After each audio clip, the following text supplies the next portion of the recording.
Salut à toi qui regarde cette vidéo. Aujourd'hui on va traiter du sujet du pourquoi prendre de la protéine. Dans mon entourage il y a beaucoup de monde qui me pose cette question, que ce soit sur les réseaux sociaux, en salle de musculation ou moi en tant que coach, les adhérents qui viennent me voir et qui me demandent pourquoi on prend de la protéine. Donc je vais répondre à cette question avec d'autres questions. Qu'est-ce qu'une protéine? Quand la prendre? Combien en consommer? Quelle quantité? Est-ce que la protéine est-elle indispensable pour prendre du muscle? Donc on va commencer par la première question qui est qu'est-ce qu'une protéine? On ne va pas rentrer dans les détails, je vais juste te dire que c'est un macronutriment qu'on trouve dans tous les êtres vivants. Elles ont des rôles structuraux, donc on les trouve dans les os, les muscles, les cheveux et encore bien d'autres endroits dans le corps humain. Elles ont aussi un rôle fonctionnel, donc les hormones, les enzymes. Donc une protéine est constituée d'acides aminés, donc c'est plein de petits acides aminés qui viennent s'attacher entre eux et qui forment une protéine. Donc les acides aminés, vous pouvez prendre comme image dans votre tête que une maison c'est une protéine et les briques c'est les acides aminés. Quelqu'un qui en manque de protéines sera en catabolisme. Le catabolisme c'est la destruction cellulaire, donc la perte de muscle. Au contraire, quelqu'un qui a une bonne alimentation, qui mange suffisamment de protéines, va être en anabolisme, en construction musculaire. Pour la deuxième question, c'est quelle utilité a une protéine? Donc je vais parler de l'utilité de la protéine dans les muscles surtout. Donc, puisque les protéines constituent le muscle, on en déduit que pour produire du muscle, pour la construction musculaire, il faut de la protéine. Donc je vais illustrer ce propos par une étude, du coup. 18 hommes qui ont suivi un entraînement d'hypertrophie, donc un entraînement qui fait gonfler les fibres musculaires. Donc pendant 12 semaines. Donc il y a la moitié des sujets qui ont suivi un régime riche en protéines et l'autre moitié qui ont suivi un régime tout à fait normal, sans ajout de protéines. Donc les deux groupes consommaient par contre la même quantité de kilocalories, que ce soit avec protéines ou le régime normal. On peut voir en premier plan le régime avec protéines et en deuxième plan le régime sans protéines. Après les 12 semaines d'entraînement, les chercheurs ont découvert que les personnes qui avaient le régime riche en protéines avaient construit de la masse musculaire. Par contre, les personnes qui avaient un régime tout à fait normal, mais qui faisaient un entraînement d'hypertrophie pendant ces 12 semaines, ont perdu du muscle. Par contre, les deux groupes ont perdu aussi de la masse graisseuse, que ce soit le groupe riche en protéines ou le groupe avec un régime normal. Le groupe avec le régime riche en protéines a perdu plus de masse graisseuse que le groupe avec un régime normal. Ils ont aussi remarqué, donc c'est quelque chose de très important, que les personnes avec un régime riche en protéines avaient une hausse vraiment conséquente de l'hormone de croissance dans le sang. Par contre, l'autre groupe avait une augmentation qui n'était pas significative.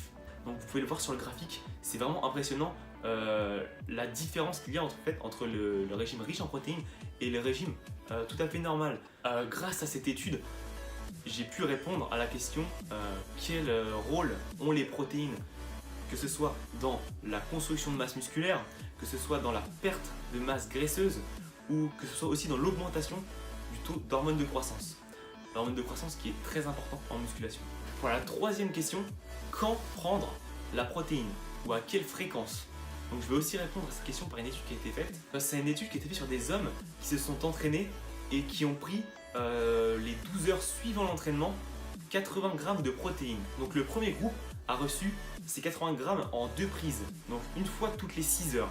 Le deuxième groupe a consommé aussi 80 grammes de protéines mais en 4 prises, donc 20 grammes toutes les 3 heures.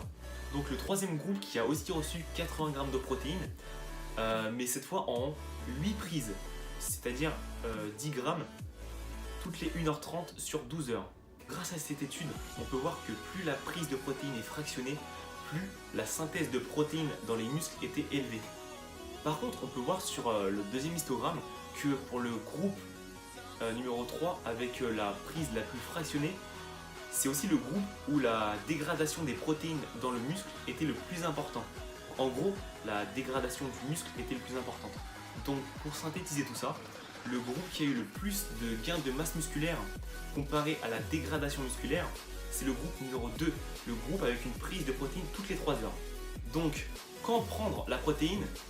Une fois toutes les 3 heures. Un petit peu de protéines, vous répartissez le total de vos protéines à manger toute la journée, toutes les 3 heures. Pour la quatrième question, combien consommer de protéines? quelle quantité en ingérer dans une journée. Donc ça dépend de votre objectif. Donc, pour maintenir sa masse musculaire, ça va être 1 g de protéines par kilo de poids de corps.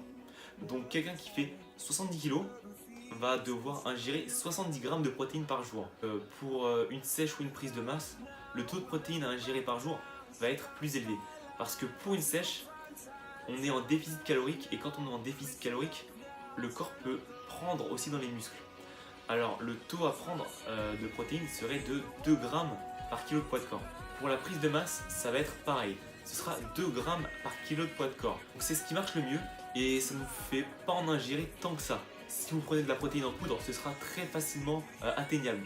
Donc pour une personne pesant 70 kg, ce sera 140 g de protéines à ingérer dans la journée. Donc combien en consommer?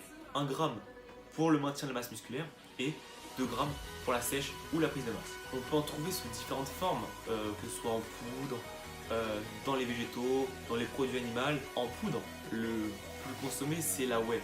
Donc la whey, c'est une protéine à assimilation assez rapide, contrairement à la caséine qui est une protéine en poudre qui, elle, se diffuse dans le temps. Vous prenez votre caséine le soir et toute la nuit, elle va se diffuser dans votre corps. C'est-à-dire que tout ne va pas être assimilé d'un coup, mais tout doucement et toute la nuit. Voilà, la dernière question, est-ce que les protéines en poudre sont-elles indispensables pour la construction de masse musculaire?